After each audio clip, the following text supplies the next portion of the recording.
I'm gonna do the dance from, I'm gonna sing the song from Jaws 3D while we wait for a second. Let's see. Come on down to the tugport holler, there's a feud going on, and don't you bother to bring your gun. It's a feud on water, Twits the Hatfields and McCoys. And when this family gets together, the cry comes down the valley of who you fur. And you say, who you fur? Can you believe I can remember that? That was 40 years ago, okay? Yes! Mr. Gossett! Woo! Oh my God, I hope someone's taking a picture of me on the stage right now. Do you want to sit in your chair?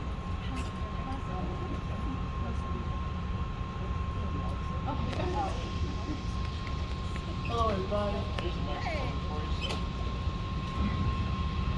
Hi. Hey, good. How you doing? Pretty good. This is Good to exciting. see you again. I was just doing a terrible song, so sorry about that.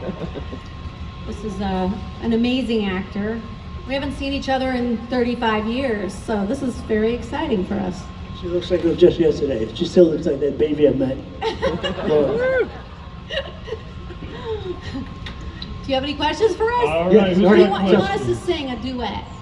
Well, no duet sounds cool. If you but missed Howard the Duck, let's go with which some apparently questions. was going on earlier, Yes, Howard the Duck was being sung earlier. Come around this way.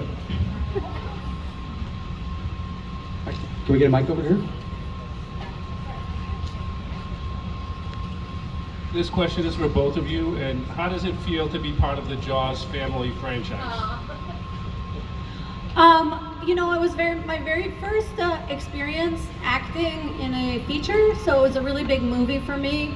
And I really, I was just recalling how when my plane landed in Orlando, I was like, where's the ocean? How are we shooting a shark movie 50 miles inland? But it was, I remember exactly, like, how did it get over the freeway? You know, it was an interesting experience. Also because I said that I could swim and water ski, and I couldn't do either of them. So I ended up doing all the stunts that I did, which was really fun. And then, you know, meeting all these amazing actors, I was definitely not in my league. So how did you feel about that?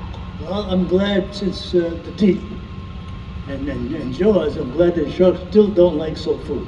They're getting a little hungry though, so I'm not going to take them up on this third chance. I'm going to stay away from them. But I've had encounters with sharks before Jaws, you know, with the deep and the eels, of course. I'm glad to be here to see an old friend that I work with, that I have a lot of respect for. And it's good to be liked by you, so I thank you from the bottom of my heart. Thank you for your love. And for those of you who haven't seen the movie in a while, if you haven't, I have to tell you, he is an acting tour de force in this film. This is one of the, and I mean, we're talking about someone who's turned in hundreds of wonderful performances, but I was shocked how good he is in this movie. That is a lot of fun, I'm going to use that phrase, but he's amazing in it, so I can't wait for you guys to see it. Do we have another question? He is amazing. I have a two-part question. What was do you have either of you, do you have a favorite part about working on that film? And do you have a most terrifying part or any memories, like say with Jaws? For me, it was because I was doing my own stunts that I had to, in the beginning of or sometime in the movie, I have to do this 3-tier water ski pyramid, and I learned on a lake, which is where you're supposed to do it.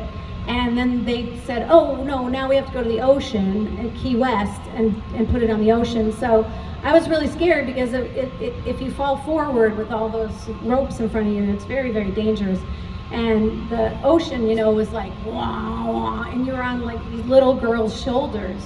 And so that was really scary for me. And also my very first day that I started shooting, they said, okay, so we're gonna start with the part where you get, disclaimer for anyone who's never seen the movie, where you get bit by a shark. And I was like, what? And they push this button and this giant shark came out of the water, and they were like, that's what you're doing today for your first day acting in a movie.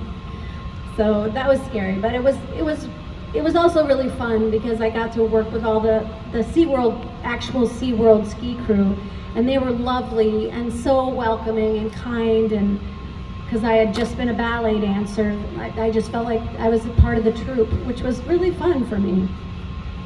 Can you still hand fight? What? Can you still hand fight? Oh yeah, that was that's not even a real thing. I'm sorry, you're... Okay, so the thing that was amazing is the symmetry of those girls on the shoulders of those men being pulled like in the ski by the rowboats in symmetry, and how they stayed there in balance. I'm still amazed at that today. The thing that scared me was the part where in the office, in my lab, and the shark hits the glass and the water fills the area, and I'm supposed to go down there, hold my breath, and there's some scuba equipment down in the far corner. I want to go down to that scuba equipment and grab the air to save my life. And at the last minute, they found a stunt man to do it for me. That's why I'm still sitting here today. I wouldn't have made it. Do you have another question? No, okay. Hi. I was wondering what inspired you guys to start your acting careers? Well, I had no idea about acting. I come from a society of people who ran from the blacklist in Germany and Russia. Most of the most intellectual Jewish artists of Europe. They ran from Hitler and Stalin. They were told they came to Ellis Island in New York Harbor with a very sympathetic Board of Education man by the name of William Jansen. They were the Albert Einsteins and the people, Lou Wasserman from the university. And they grew up with their children. So the society they created in Brooklyn and the Bronx was the Danny Kays, the Millers, etc. And I grew up with their children. I became president of the junior high school, and then the president of the senior class president, and my English teacher, God rest his soul, Gustav Bloomberg, great, big, brilliant man from Germany, came and escaped to New York City. He was my English teacher.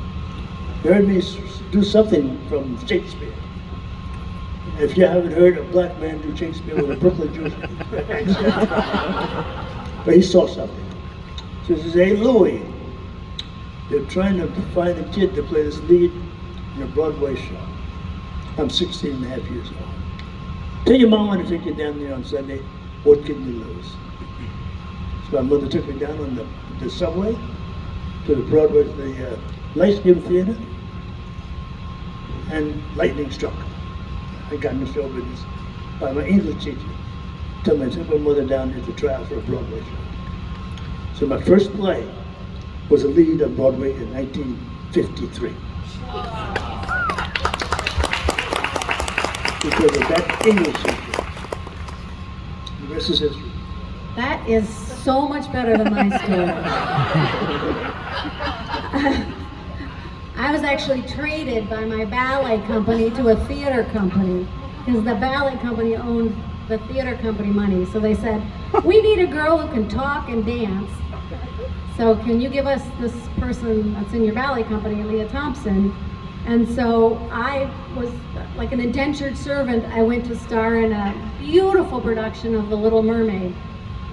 And I still didn't really think I wanted to be an actor. I just wanted to be a dancer, but I kind of flunked out of that, and I ended up being an actress, and then now a director. And it's been a great journey for me, going through so many different careers and so many different styles, so many blessings, and even to be here doing this is lovely. But I never really set out to be an actress, and I'm really glad that I ended up one. If you don't mind, and I'm going to jump in here, I have a real quick question.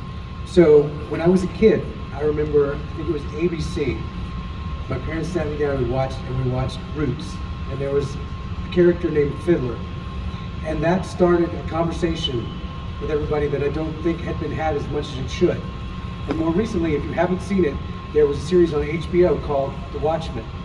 And again, they addressed parts of being an African American that I don't think a lot of people had seen, and they were real, which was surprising to me. I actually had to look it up after, I think it was episode 1. So and I have a second part for the same question for you, but as an actor, do you feel a responsibility to educate and uplift what people know in society from what you do? Absolutely. It has to do with real history. When we sit here in Tampa, it's got a great deal of history with the Seminoles. The Seminoles, of course, are more than the football team in the university. There was a bunch of Indians combined with some runaway slaves, had an army with the chief was Osceola. Nobody could beat him. So they called it Andrew Jackson, General Andrew Jackson, who won all kinds of wars, to get his army to come down here to the Everglades, right here, to beat the Seminoles. A truce was formed, and today we have a peace treaty between the Seminoles and the United States of America. And that's your history here, right where we sit. It's wonderful to be able to do a part that's accurate about our history. It's necessary for us to know more about one another so we can run this country together better. I want to know about you, and I want you to know about me.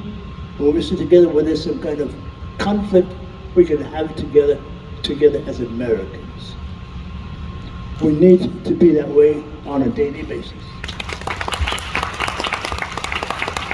And similar with you, Lea. So I think a lot of times, especially back when I was a kid, when females thought about getting into Hollywood and doing things, they thought actress. Now it's actor for everybody, but back then it was actress.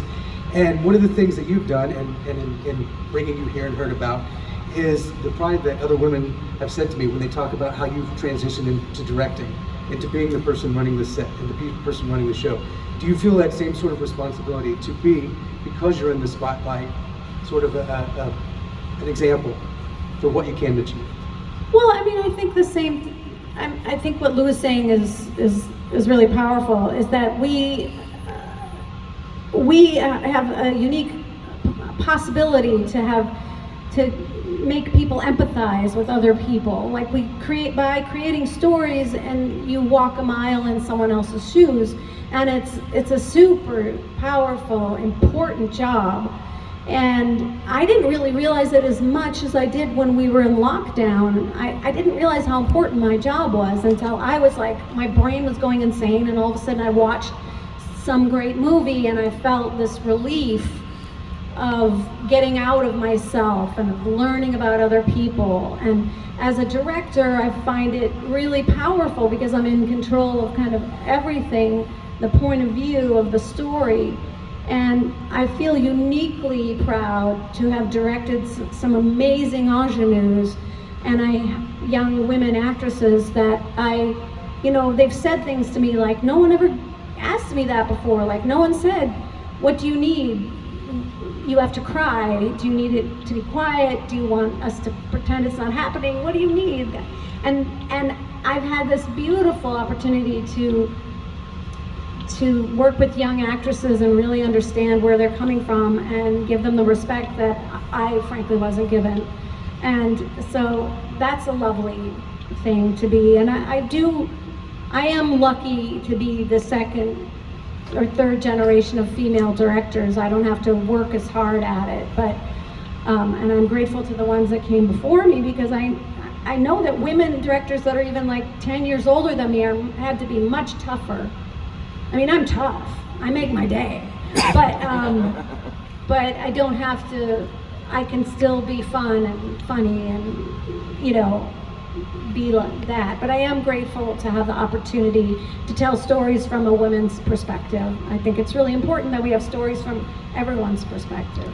Apropos of that story, I just found out today that the director, the lady about half your size, little lady about this, quite brilliant, just won the Emmy for her episode of the last series I did.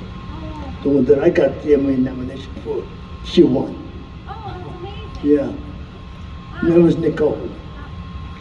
And it's apropos of what is necessary for you ladies who have something to offer, to really be of something of value. So a lot of these ladies, two of them, the other Nicole, did Boardwalk Empire. And she also won an Emmy. So I'm very glad to be in your presence. Thank you.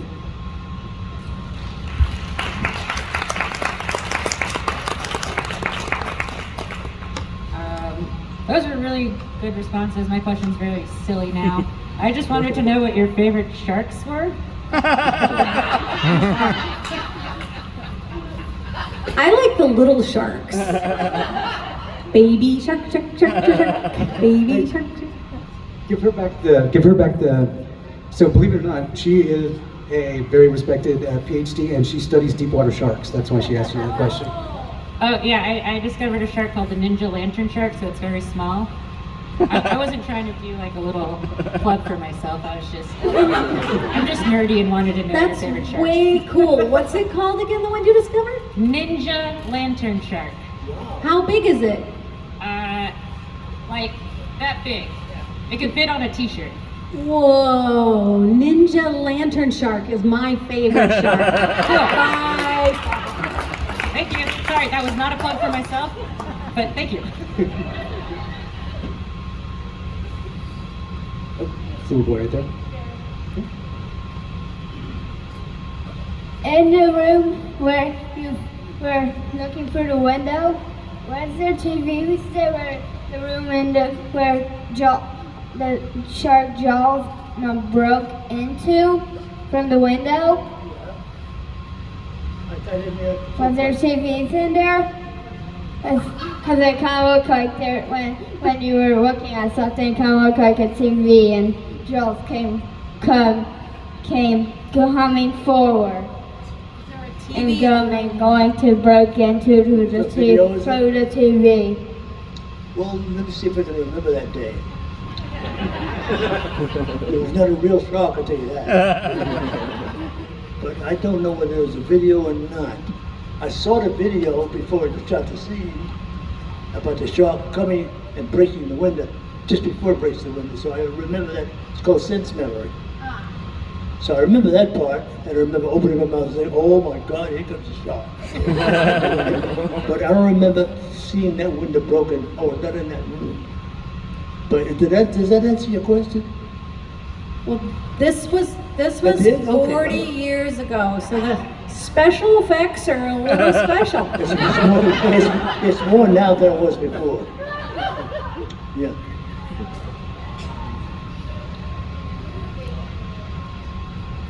What did you say?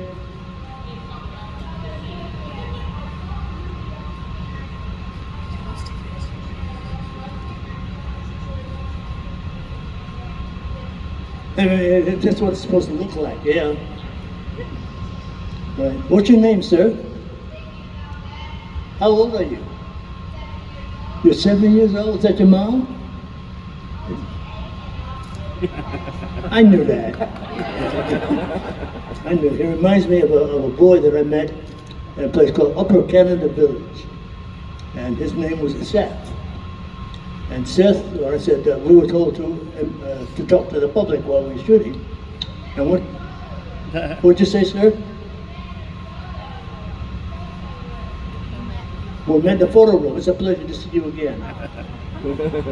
So I met Seth, and Seth, I said, what's your name? His name was Dad. So Seth had his first 4 teeth out. So I said, hi, Dad. He said, I said, my name is Dad. That's what I said, Dad. He said, all right, what's your last name? He says, Sullivan. Mom is in stitches. I said, hello, Dad Sullivan. So the headlines is me and Seth nose to nose, screaming at each other. My name is Dad Sullivan. So I have a nightmare that 10 years later, my shoulder gets tapped. This 7-foot man says, hi, Mr. God, I'm Seth. So it hasn't happened yet, but I enjoy talking to you future leaders. It's a pleasure.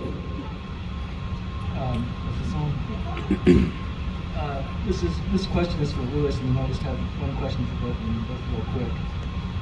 I don't know if you remember. Can you talk a little louder or closer? Is this better? Is this better? Yeah. Yeah. Okay. Louis, I don't know if you remember where you stayed, the house you stayed in Orlando, but that was my mother-in-law who hosted you. Wow. Yeah, and she said you were a great guest, and The they food were. was delicious, if I can remember. I'll be sure to tell them. Yeah, still had a wonderful time. Thank you. They said you were a great guest, and the only thing they were disappointed about was they didn't have any juicy gossip to spread with their friends after you left because you behaved so well.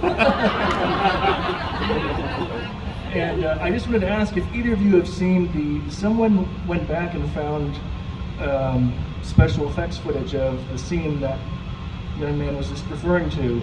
There's an optical effect that I guess didn't make the final cut because of some weird budgeting issue or something, but looks much more realistic than the one they ended up having to use in the last minute. Have either of you seen that optical effect of that shark? It looks much more realistic. Yes, I have, sir. Yeah. Because it was a 3D movie originally.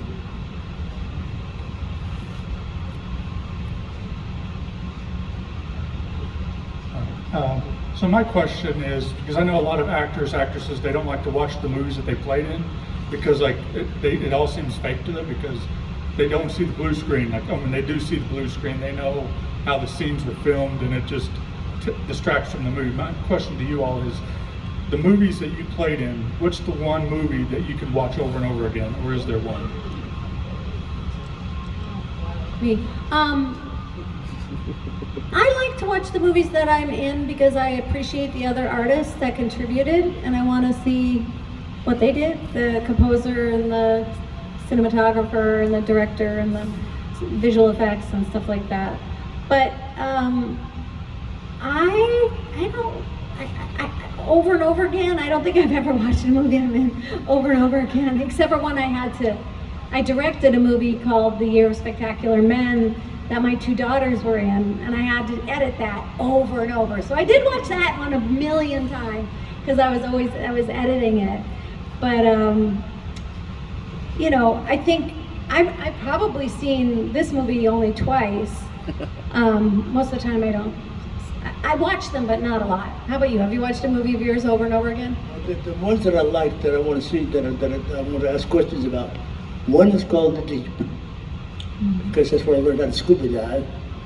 I don't realize that I had done something that I had not done in my life, and I survived.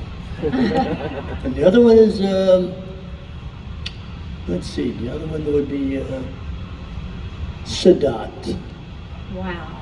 Sadat, Wow. you know, it's You have such a career. educational about that, because we were in Israel, we were allowed in Israel right after the war, and I was able to play somebody of history and to be welcomed to that country, even today.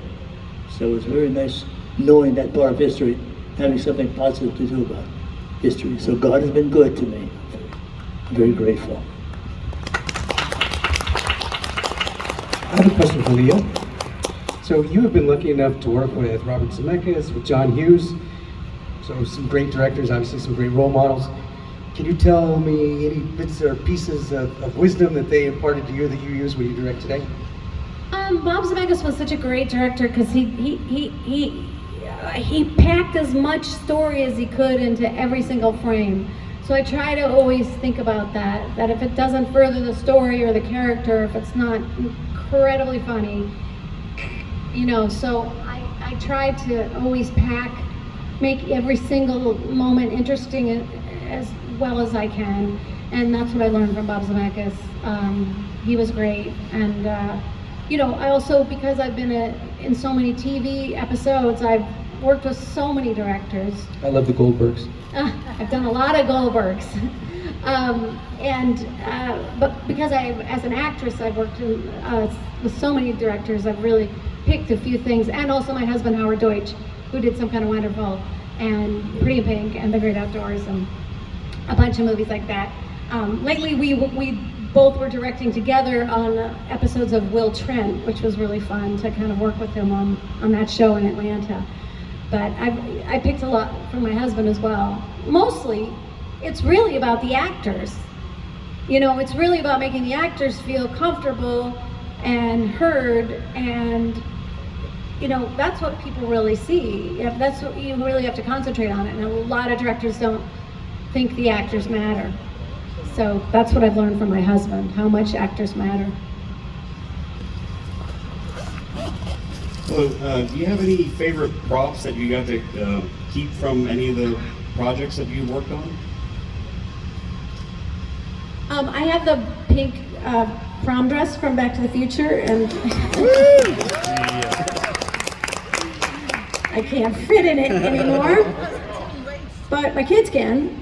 And that's about it. I also took the big plastic boobs from Back to the Future too. But because latex has a disgusting shelf life, I had to throw them away. But I don't have any very many other props. I wish I did. It wasn't really a thing. Do you have any props or costumes from movies?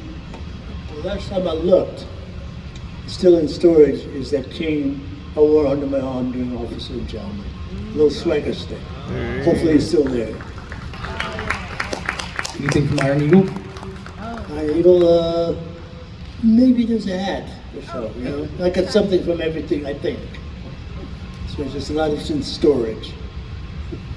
I just recently moved. So obviously you guys filmed at SeaWorld for the third movie.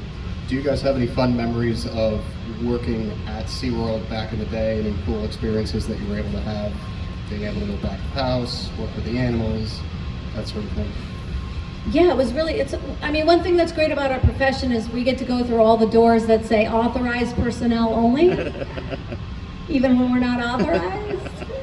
So that was fun to see all the background and to be at SeaWorld when it's closed. And like I said, I had a lot of fun working with the team, all those wonderful young athletes. That was really fun working with them.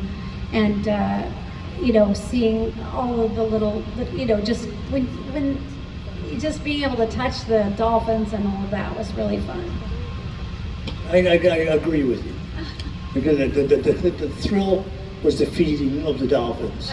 The feeding, the fish, jumping out of the water and putting fish in their mouth. That was a lot of fun. And they do it on a daily basis. They get to know those animals. It's phenomenal what they do on a daily basis. Even today, probably. I have a lot of respect for those young men and women. They make it look very easy, and it's not. Oh, yeah, right there. What was your favorite scene within Jaws 3D? My favorite scene in Jaws 3D. My favorite scene in Jaws 3D was with Dennis Quaid and all the kids. What's the kid's name that was in it? John Putch? John Putch. And you and Bess. When I first met you all at the edge of the oversized swimming pool. It was funny because I was exposed, my exposure. And I had to test a character that hadn't been tried yet. So I had to create something from scratch. And I got to practice it on these kids. See, it was a lot of fun. And they pay you.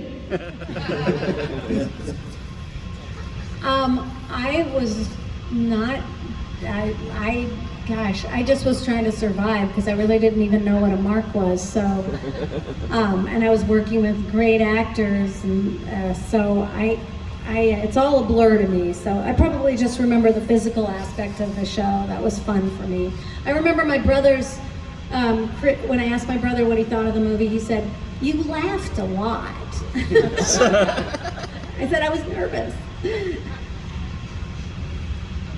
Hi, my name's Ashley. First off, Leah, I'm a huge fan of you, and just being in your presence makes me so happy.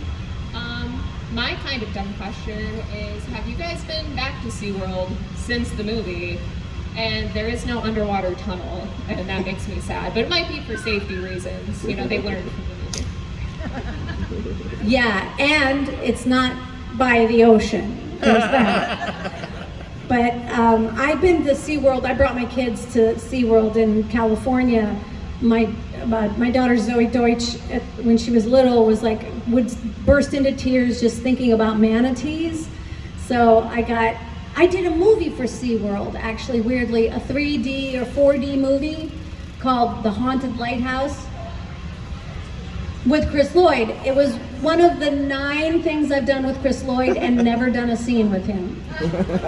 I recently did a Hallmark movie where we were not in a scene together. We've done 1 scene together, and we've done 7 movies together, which is weird.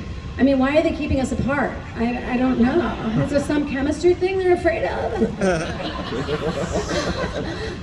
But I did a movie. When I did that movie, I got to go to SeaWorld in San Diego and get my daughter very close to the manatees, and I was a hero. Have you been to SeaWorld? Have you been to SeaWorld? Yes, I've been to SeaWorld. Hey, I've been at SeaWorld. A lot of water in my life. A lot of all of the amusement parks where there's water, I've been at. And it's a lesson. There's whole life going on under the water there around this world.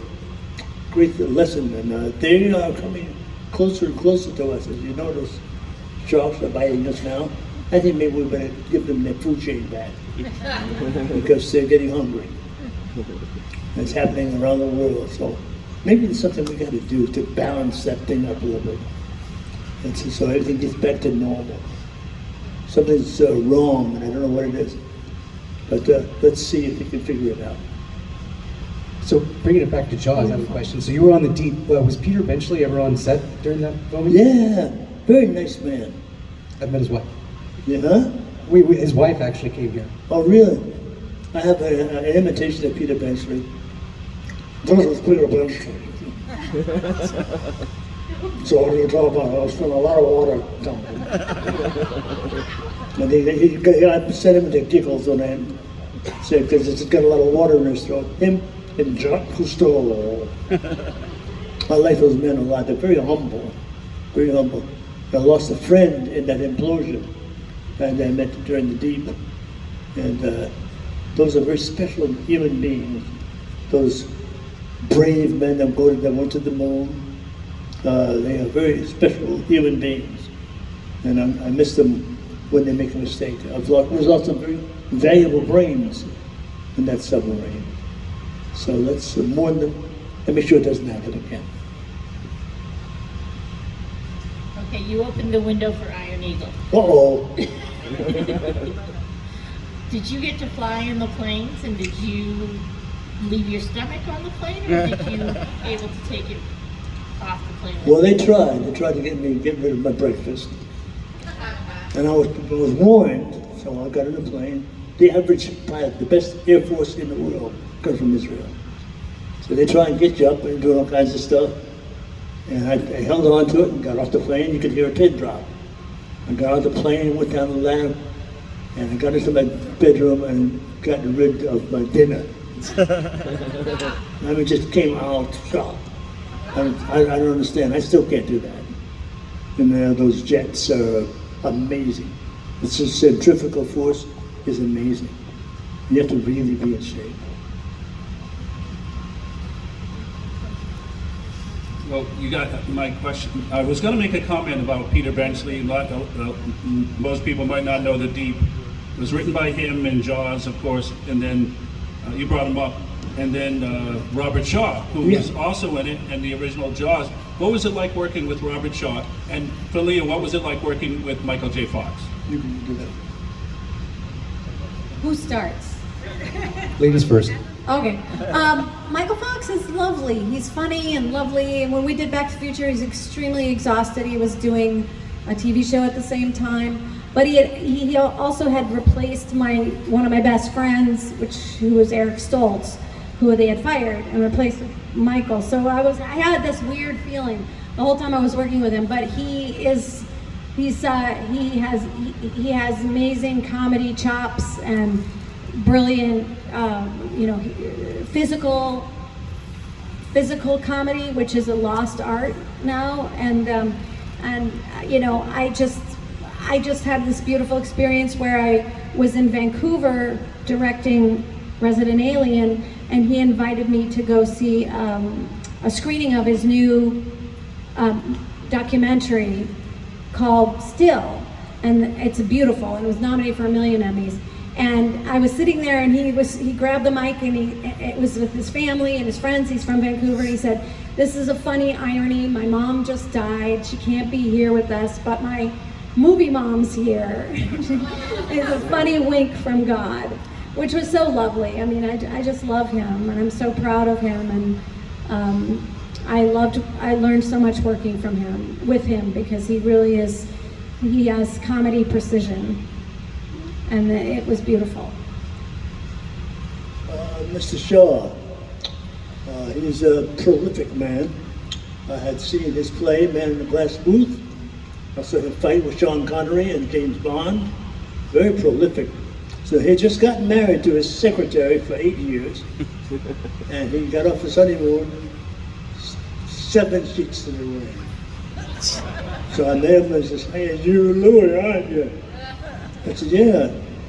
Congratulations on your marriage." He said, "Thank you very much. I can't wait to have a fight with you." I said, I can wait. Very powerful man. Played great tennis, great golf, very prolific.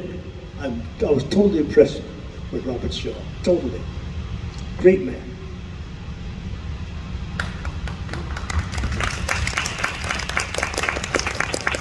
Who's our person with the mic? Oh, right here. So glad you guys are here. Since you both enjoyed working with the dolphins and your time at SeaWorld, I wanted to make sure you knew that Sandy of Cindy and Sandy is still alive. She is a he. It's Capricorn. He's in SeaWorld. And my very serious question is, on Monday, to celebrate the 40-year anniversary of Jaws 3D, do you want to come with me to SeaWorld and swim with Capricorn? How do we make that happen? That sounds fun. I still have a rental car. I have to ask my wife. That's amazing. That's an amazing fact to know. Cindy, Sandy. I remember that. Gosh, it's all coming back to me. Hi, this question is for Leah. So, which film did you enjoy working in better, Jaws or Back to the Future?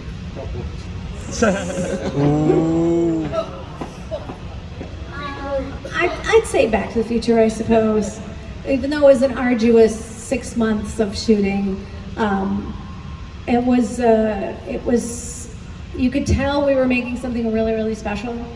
Just the vibe, and it's very rare when everything kind of comes together, kind of like you know, so many movies that you did, but for me it wasn't that many movies, and so you can really tell when all the chemistry is just popping.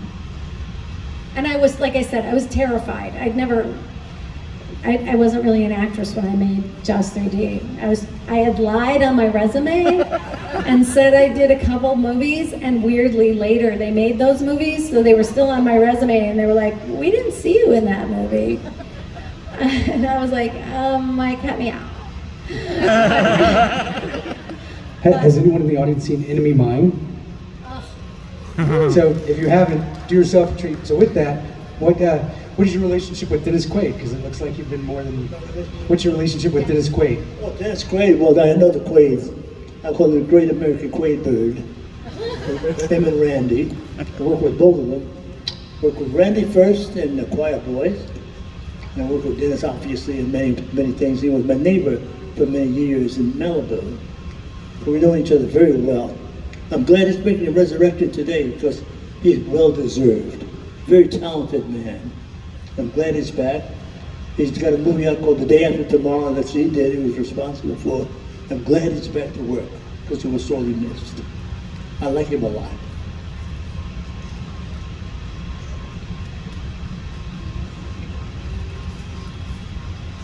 Okay, so when I watched you walk out on the stage, I was looking for the DeLorean because you look fantastic up there.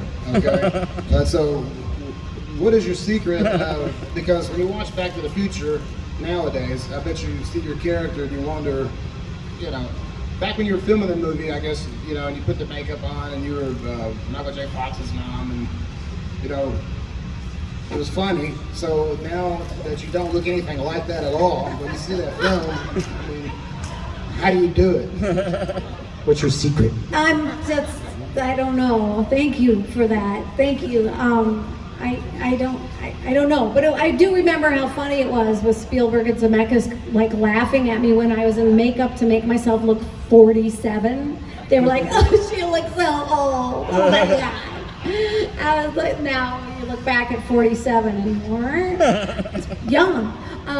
But thank you. I just try to take care of myself. I don't drink or smoke. So I think that helps. I have a happy life. I meditate, so maybe that helps. And I really love that I get to still work with young people. I love being part of a crew and learning from people who are younger than me. And you know, one thing I think is really interesting about being an actor is when you go to do a movie, like if you went to do a movie with an 8-year-old that was the star of the movie and they were really great, we're on equal footing. I mean, we might have more experience, but at that moment, both of us, we need each other for that scene, and we're equal. And great deal of purity having a conversation with that young man there. The great lessons I get from him. Great lessons. yeah, so I think that keeps you young, being able to work with young people and be part of, you know, something as a director and as an actress. But thank you, that's a very nice compliment.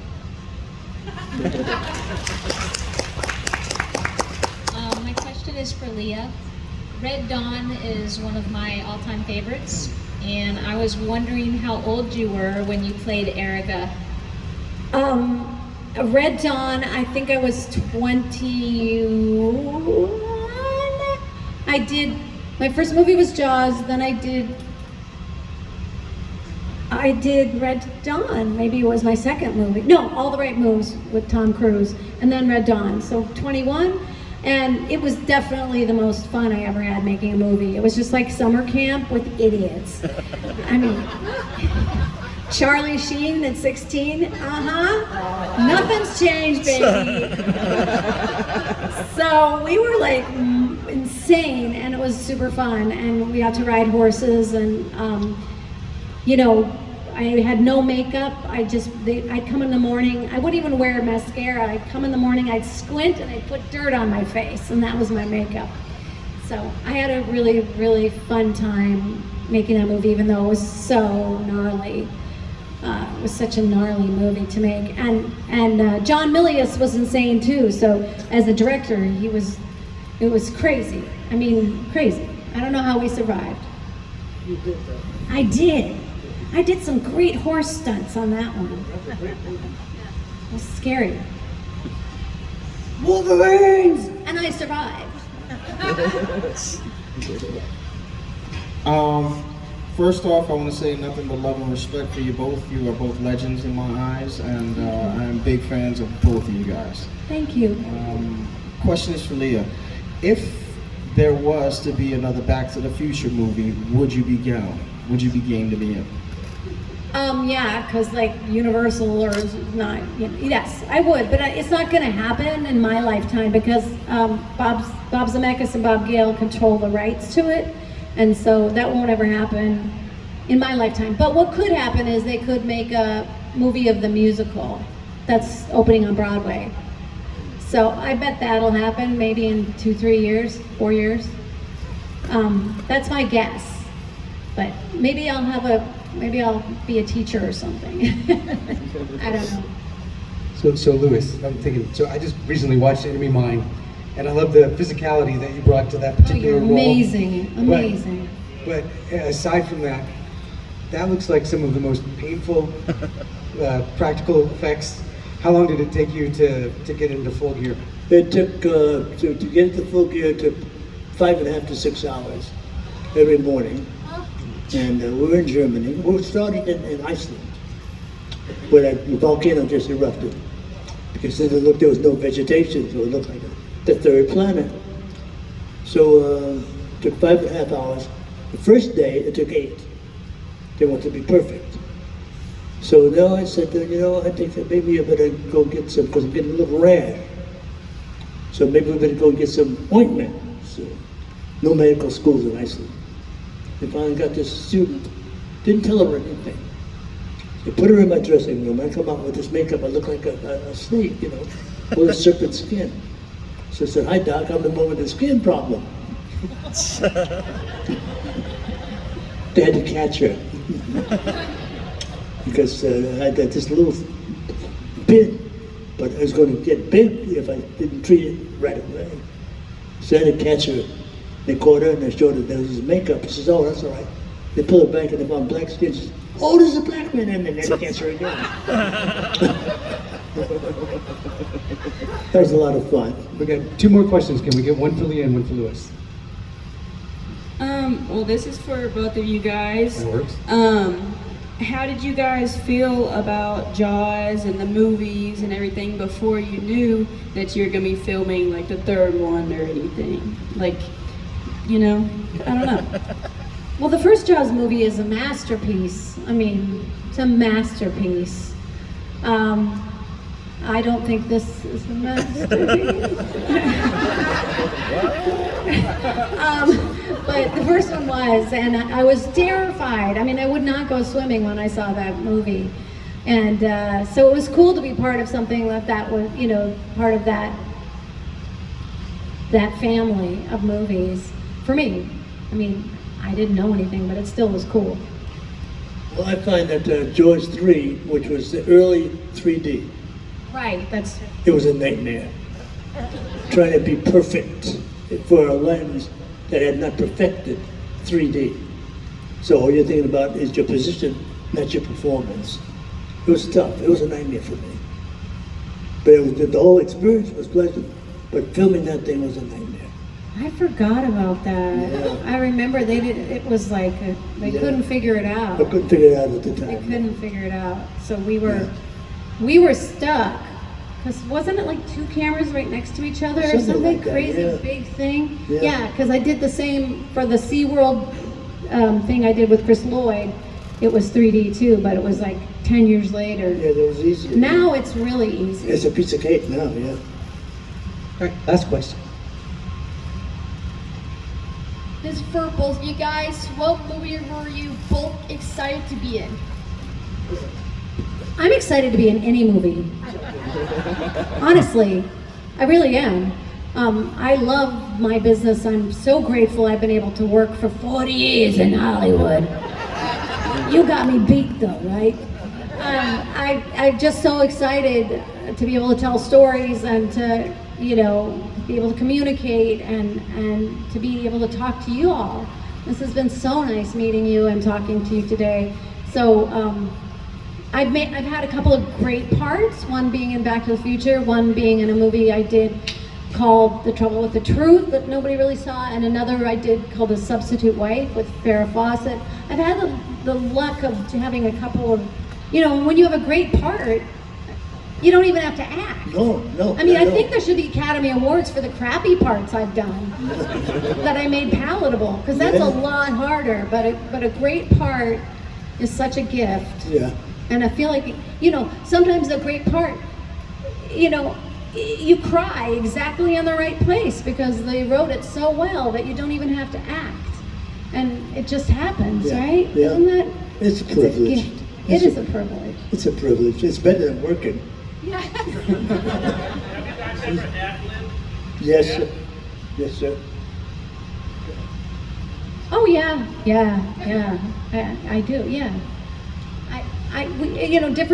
Different productions let you ad lib more than others, but I think you're always proud when it makes it in the movie, right? Especially when it fits. It fits. There's a lot of excitement. There's directors who want that to happen. They encourage it. So it's exciting. I can take this time to say thank you for all of you, for your acceptance and your love. It's much better than working. I've been doing it now for over 70 years.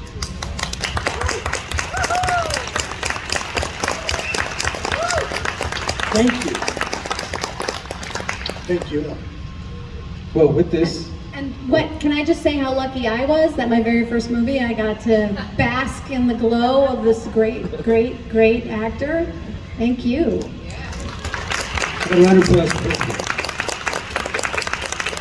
So as we end this, I think Lea made a good point. I think there should be an Academy Award for those bad roles, and if that's the case, both of them deserve an Academy Award for the movie we're about to watch. So let's give them a round of applause. Thank you so much for being here in Tampa. Thank you for answering our questions and for being here tonight. Thank you so much. Thank you, everybody. It's really been a pleasure meeting you all. Hey guys. Who's ready to watch some 3D? Who's ready to watch the part that this young gentleman pointed out where the shark busts through the glass? All right, well. I'm cleaning up for y'all, Thank okay? Before we start, I would like to remind everybody, because like they said, now 3D has been perfected. This is not that 3D. I just want to warn you ahead of time. So